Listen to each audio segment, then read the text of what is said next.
But I think in the meantime, I know you've got something special planned for us. Maybe you want to, while we're waiting, put the fun back in fundraising. Yeah, I mean, that's going to take a little bit. So I'll do Hafsh's video afterwards. But what it is about is we want to give a practical demonstration of communication, connection, and collaboration. And what better way to do it than have an improv session? And for those people who don't know about improv, it's just a way of people just having fun together, but with a serious intent. So we're going to share a couple of stories about connection, communication, and then connection, and then collaboration, 3 little segments. But the stories don't have to be true. We can make them up with a true background. And the whole point is that I will give a bit of direction, and then I will start the story off. And then the next person, when I give a keyword, has to pick up directly from where I finished and then continue the story. And then they choose when they want to stop, and they continue this, then they give the keyword, and then the next person continues the story. And there's no limits. We can go to the moon, we can go to the Antarctic, we can go anywhere where anything can happen. But it's around that theme of the 3 C's. So for the first round, I would like to invite a couple of the people on the board who we know. And then for the second round, once people have had an opportunity to see how it works, I would like to invite people in the audience to join in. And but what I would also like the audience to do is to have a yay or a nay card. So afterwards we'll get did that work? Did that not work? So we can have a little bit of fun. That's the whole thing. And I think the best phrase I can come up with at this moment is, and then. So whoever's speaking, when they say, and then, the next person has to continue.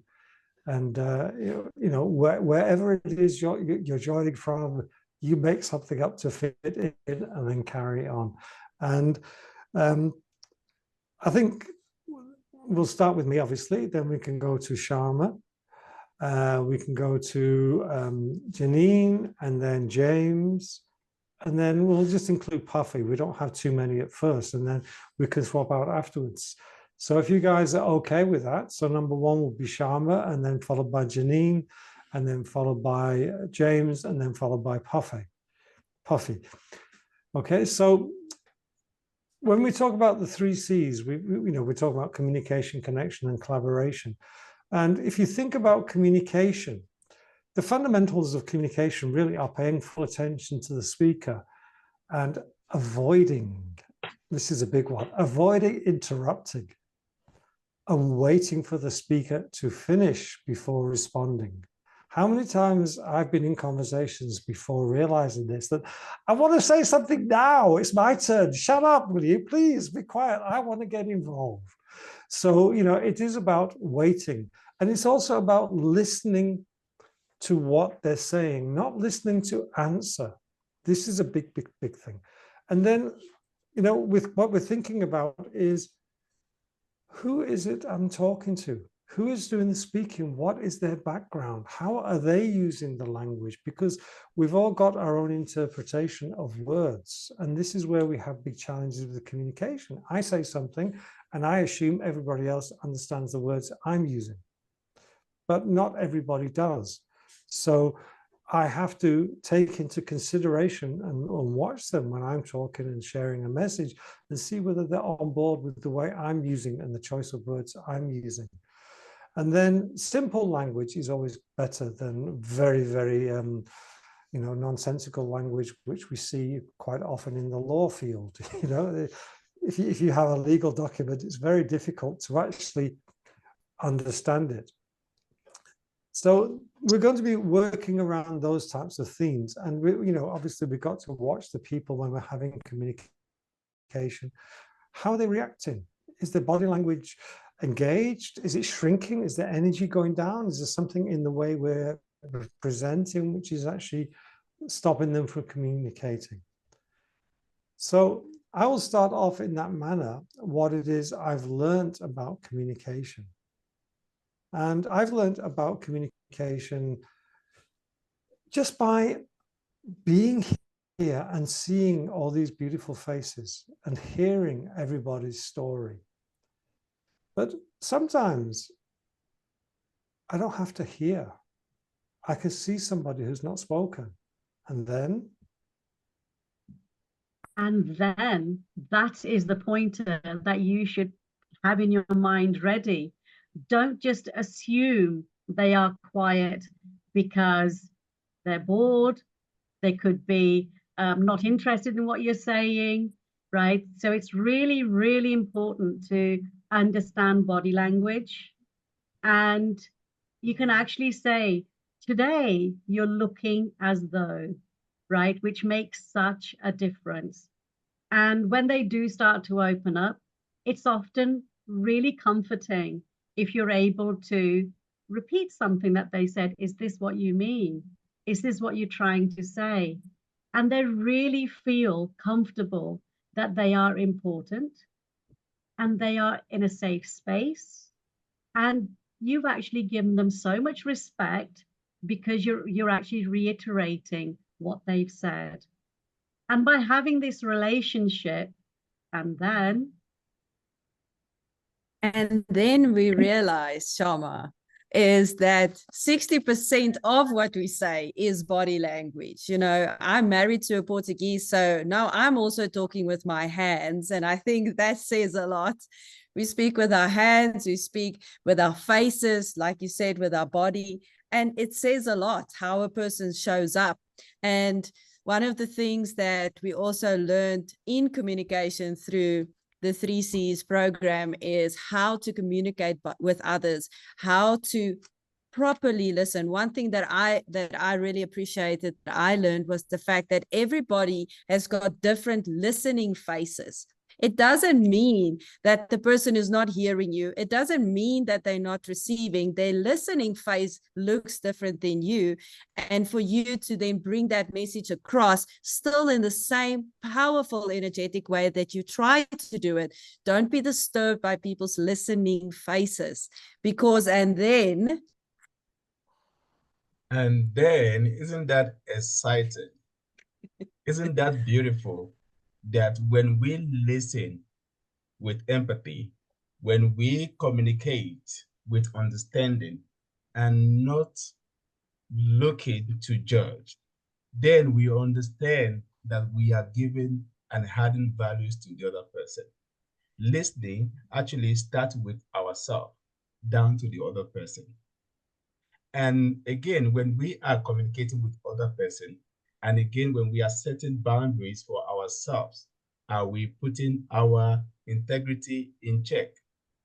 When I said to you, Dr. Janine, that I will do something, I want to make a difference. I want to maybe change a habit, and maybe every day that I wake up has an act of kindness to someone. Am I being able to follow through? That is what integrity is all about. So in our communication, integrity should be our watchword. In our interaction with people, are we saying and committed to what we say we are going to do? And that is the essence of communication. That is what communication is all about. Listening with empathy, having healthy boundaries for ourselves, and putting integrity as a watchword in everything that we say and that we do. And then, Stuart.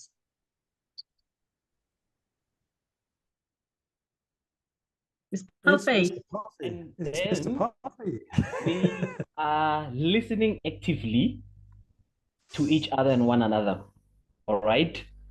One thing I realized is that everyone wants to be appreciated. Everyone wants to be understood. That is one of the most important things about active listening and communicating very well. And I can assure you that sometimes we speak like a tape recorder, but we realize that communication is about listening to someone else. You know, speak less and listen more, so that you can always be able to understand what you're communicating with the other person. So it's about understanding and being understood, appreciating, being appreciated, giving the platform to concisely express yourself in everything that you are doing. You cannot be able to listen to someone else and not be able to express yourself afterwards in terms of how much you understood what they were communicating with you. So, Stuart. Okay, so I think we're running out a little bit over here. So I'd like the audience to come on and say, yay or nay? Was that fun? Was that boring? What do you think? You can do a thumbs down or you can do a thumbs up. Which one do you want?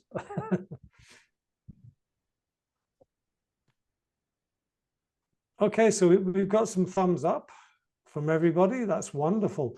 So what we can do is ask for volunteers. Who wants to join us? Dr. Nelly, Cheryl, Renata, Daniela, Zion, Jackie. Who wants to join us? Any volunteers? Okay, so we've got Dr. Nelly. Anybody else? Going. Oh, Tamara, are you going to join us, Tamara? Tamara will join. Cheryl, Okay, come great. on. I'll join. Okay, so I can start, then we can go to Cheryl, and then Nelly, Tamara, and shall we have And Jackie. Jackie? Okay. And then Kunle is back. He can join us for the next one. Okay. So we're talking about the second C, and the second C is connection.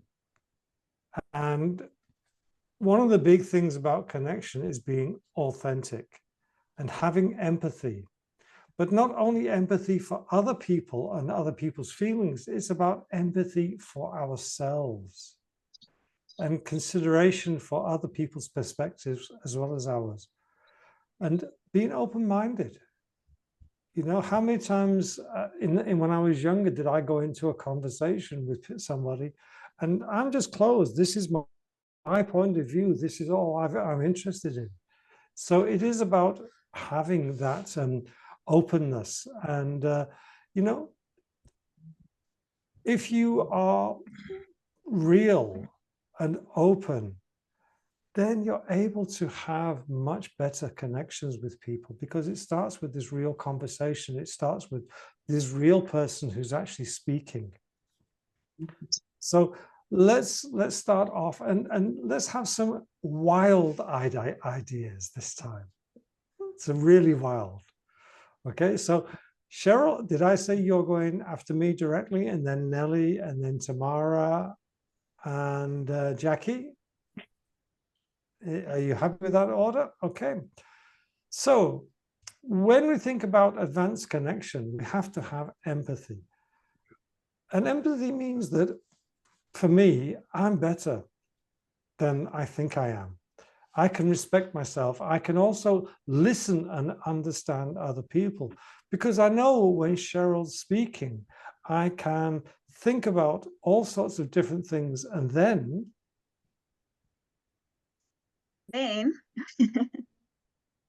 to be empathetic is very important in our conversation. I'm going to give a specific scenario. Imagine you're speaking to someone, you just came from hospital. Imagine you're speaking to someone.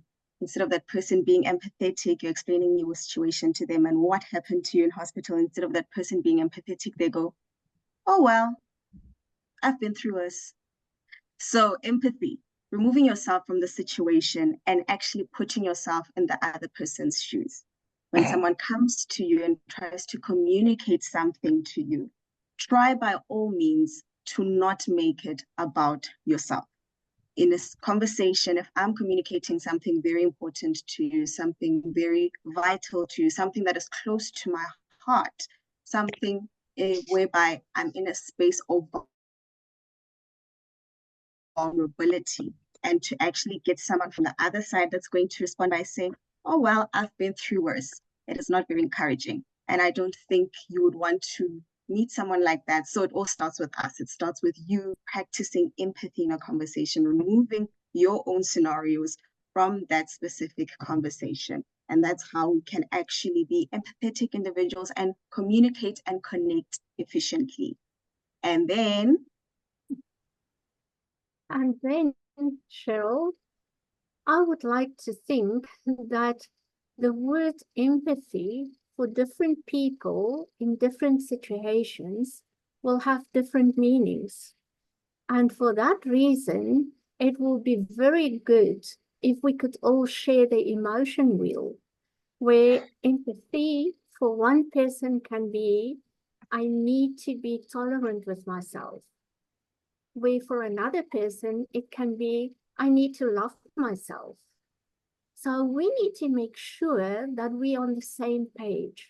And to get on the same page, we can mirror what the other person is saying. And I can say, Cheryl, I believe that empathy, I need to let go of myself. Does that mean that you are saying to me, I need to love myself? And then from there on forwards, we can continue to regulate our emotions. And once we regulate our emotions, we really set ourselves open for any point of view. And we will not be getting our own point of view so important that we will push it down to other people. It will learn us how to open up, to take other points of views, and then realize that that can also work. My way is not the only way. And then, Tamara. And then, as you discover that your own way is not the only way, a whole new world of possibility opens up. A whole new world of perspectives and beauty and diversity brought to you just through this one little move of consciousness that enables you to not just be empathetic but to truly connect, not only with yourself and your own emotions, but with the people you have in front of you as you communicate with them. And then, I didn't mean to say and then, but and then the person in front of you will be able to express in a way that feels safe to them, and where they're not just seen and heard, but now they're in a safe space and they'll be able to want to come back and communicate with you. And then You're right. You're absolutely right, Amara. Thank you so much. It is so important to listen at a whole different level, and then you can do, sorry to say it that way. Now I'm really cognizant of the words and then. To be able to use the empathy, and empathy, I looked it up the other day when I was doing some sort of a whatever, and it is listening at a level that possibly you never have before. And I'm not so sure many of us, however, I learned this through this group, can be totally in the moment and listening. And that really is the first step, as Stuart said. However, I go into the conversation not only listening, but and some people find it a fault, and I think God says the same thing, is that all I can think of is connection. All I can think of in the conversation when I've listened to the level that I can is who needs to be on their path? Who is it that should be there? So I have to use that trait to be able to limit myself and say, maybe they don't want who you put on there. Well, maybe not. Just listen and find out what and who they need. So I think that obviously connection, I could go on forever, and I won't take the time for that because that and collaboration are probably close to my middle name. Had my mother given me that, that's what she would have said. So at any rate, connection is listening to the level where you can then put in the next step of who would impact this person's life. Who could bring a totally different lifestyle and perspective to this person because of their views and their authenticity and their look at life. So it's listening taken to a different level to know what the next step would be. And I certainly have learned that from this group, and I'll go into that later. Connection is very important, and it starts with listening and communicating the commonalities that you have. That starts the conversation, the commonalities. And then, Stuart, what do we do? Then we collaborate. So it's time for collaboration. So first, let's have a little bit of collaborative scoring. Thumbs up, thumbs down. Okay, so we got some good thumbs up. And then it's time to hear from Mr. Conley. Can you speak at this moment? Are you going to join in for this next one for the collaboration part? Yes, let's collaborate. Okay, who else wants to join us? Renata? Okay, Renata, so we've got Renata, Helen, Daniela, and Helen. And Okay. Mr. Mulema. Mr. Mr. Mulema, yeah. Yeah, keep Okay. it going. We got Inga as well. Yeah, we don't want to be Stuart. going on too long, otherwise we'll have no more time to finish and people will be staying too late. So let's start with, who was it again now? Who's first? Kunle, and then Renata, Helen. Daniela. Helen, did you want to join or not? Did you? No, okay, so then we go to Bukhari. Okay, Mr. Stuart, Mulema. maybe just before we move on, while we're having fun, somebody put the funds into fundraising and we've just had another donation. Oh, that's wonderful. It's wonderful. So when we talk about collaboration, I know most people think about collaboration as being working together. But there's an interesting part of collaboration which we cover in the advanced part of it, and that is redefining conflict and viewing it as an opportunity for innovation and growth. So that's a very interesting concept that I think I never used to consider. Conflict was conflict. If they don't agree with me or I don't agree with them, then we have a challenge. But I never thought of it as actually using it in a constructive manner. And that's a very, very big thing. And another thing is emotions, because when we get into conflict, our emotions get triggered and then we go down this whole nonsense road of, arguments. And if you think of a very common conflict in this world, road rage, how quickly it is that people just go down this nonsense and just lose control of themselves. So we've got those couple of things. And then, if we do find that we've gone down the emotional road, forgive ourselves. Not only ask for forgiveness from others, but forgive yourself. You've been triggered, so what? Accept it, and then you can move on in a much more powerful way and have a much better collaboration. So if you think of, the first two C's, and we move on into collaboration, we can only collaborate if we can hear people. We can only collaborate if we can connect with people. We can only collaborate if we get out of our ego and we work with what the people are presenting us with. because that opens many doors. And then we realize that in the midst of our differences lies the strength. If only we can try as much as possible to calm down and use all the elements that we have learned in the previous C's, that which is communication and connection, to understand people, to see how we can redirect conflicts, to see how we can manage it better, to see how we can align our emotions and find common ground.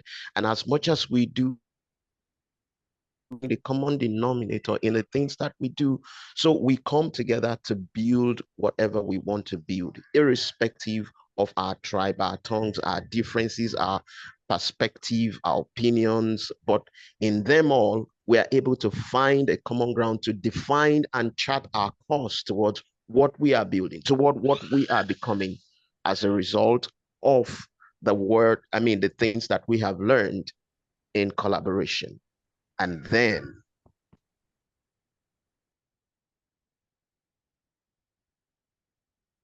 wow. And then wow, my dissertation, my PhD was about collaboration in humanitarian operations. So I learned a lot from that. And collaboration, from what I learned, it needs emotional connection and build trust. That's very important, and take time to build trust, and listening for sure. And the way we're listening and willing to break some paradigms, that's really important. Have the same goals. It's important to collaborate also, same values, because otherwise it's much more difficult. And for sure, it's transparency. That's key to build trust. And so that's what I wanted to share. And then when I get into conflicts and the connection at least is severed for a little moment, or the communication, then I like to use the I don't know mind. And that sometimes reminds me that I don't know the whole picture, that I don't know where exactly the person comes from. Maybe they also just had a bad day. Maybe it's not even about the issue, but there might be other factors I'm simply not aware of. That helps me to calm down at that moment, to just get a wider perspective, and to also see that there is this rupture and repair. So sometimes there is a moment of rupture, of disconnect, but if we're able to stitch it back together, it could actually be stronger than before, because we know we can have a conflict and we know we can disagree on something, but we can still move forward, and that all parties are interested in finding a solution, that nobody just cuts off. That has really helped me to kind of see that a conflict can actually be that strengthening factor, and that I can learn something that I might have not known before about the person or the situation, even though I might have thought beforehand that I knew everything or that my view was right. And then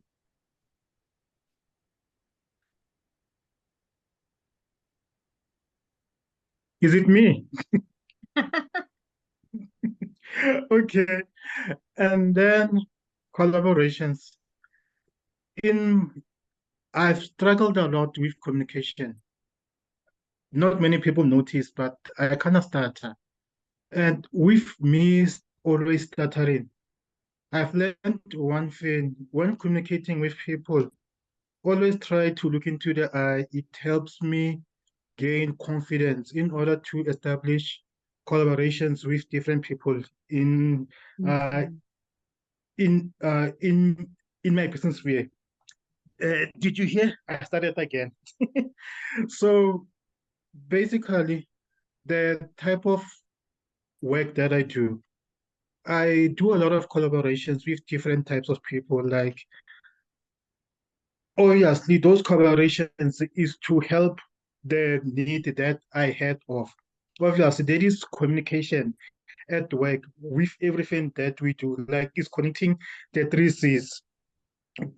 Connect to other people so that basically you can grow your business, you can grow your space. In everything that you do in our lives, collaboration is the key factor for our success and other people's success, because we are a community. You can't grow alone. You need someone else to grow. And when you have someone else that you can communicate with, it will help you to grow more quicker and more efficiently. And then